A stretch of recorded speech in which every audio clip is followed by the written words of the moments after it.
मन अध्यात्मवादी ठेवा आणि बुद्धी वास्तववादी ठेवा. या प्रस्थानत्रयीनं जर तुम्ही प्रवास केलात तर जीवनामध्ये नक्की तुम्ही यश गाठू शकाल. कारण विज्ञान आणि अध्यात्म ही दोन शास्त्र जो पुढे घेऊन जातो तो प्रगती करतोच, पण प्रगती करता करता त्या प्रगतीबरोबर जो अहंकार येत असतो त्या अहंकाराला दाबण्याचं काम अध्यात्मशास्त्र करतं. आणि म्हणून अध्यात्मशास्त्र नीट समजून घ्या. मी शास्त्र हा शब्द जाणून बुजून वापरतोय, कारण अध्यात्मशास्त्र हे बुवा बाबांचं शास्त्र नाही.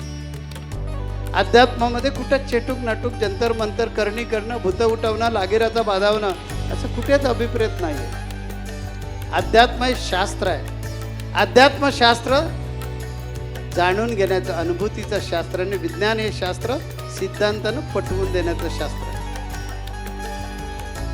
दोन्ही ते मापदंड वेगळे आहे, परंतु दोन्हीही काही व्हॅल्यू काय करतात, डिक्लेअर करतात. जसं किलोमीटर, या किलोमीटरमधून तुमचा लिक्विड पदार्थ, द्रवरूप पदार्थ हा मोजता येणार.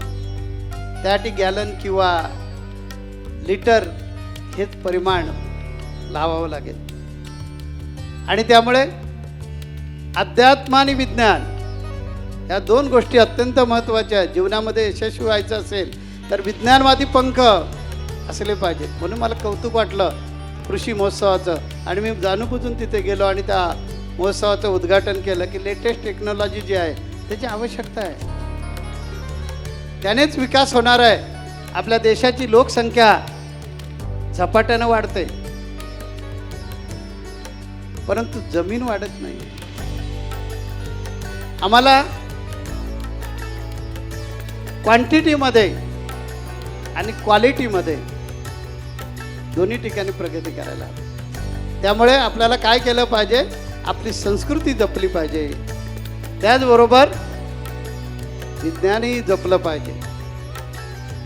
तेव्हा हा कृषी महोत्सव मला वाटतं केवळ शेतीचा कार्यक्रम नाही, हा मातीशी जोडण्याचा एक कार्यक्रम आहे, निसर्गाशी मैत्री करण्याचा कार्यक्रम आहे, शेतकऱ्याच्या कष्टाला वंदन करण्याचा कार्यक्रम आहे, जो मानवाला पुन्हा एकदा आपल्या मुळाशी जोडतो. जगद्गुरु संत तुकाराम महाराज त्यामुळेच म्हणतात, वृक्ष वल्ली आम्हा सोय रे वनचरे. आज जग पर्यावरणाच्या संवर्धनाच्या घोषणा करत आहे. आपण पण बघितलं असेल मगाशी आमच्या क्लिपमध्ये की आम्ही सुद्धा ग्लोबल वॉर्मिंगवर काम करतोय, कारण आज निसर्गाचा समतोल ढासळलेला आहे, त्याला जबाबदार आपणच आहोत. आज वृक्ष लावणं अत्यंत गरज आहे, कारण वृक्ष ही आपली श्वास प्रणाली आहे. श्वासाची काय किंमत असते कोरोनानं दाखवून दिली. कोरोनानं दाखवून दिले की श्वास किती महत्त्वाचा असतो आणि त्याच्यामध्ये ऑक्सिजन किती महत्त्वाचा असतो. कारण ऑक्सिजनची लेवल ज्यावेळी खाली येत होती धडाधड लोक उडत होते. आपल्या शरीरामध्ये कार्बन डायऑक्साईड तयार होत होता आणि ऑक्सिजन कमी होत होता, फुफ्फुसामध्ये पाणी होत होतं. आमच्या अध्यात्मशास्त्राने सांगितलंय फुफ्फुस मजबूत करण्यासाठी प्राणायाम करा. प्राणायामाची गरज आहे. ही प्राणायाम आपल्याला काय करत असतात, आपली फुफ्फुसं जी आहेत जे ऑक्सिजन आवाहन करतात, आपल्या शरीराला देतात, ती जर मजबूत झाली तर आपण उत्तम दीर्घायुष्य नक्की जगू शकतो. त्याला आपल्या मूळ विषयाकडे जाऊया.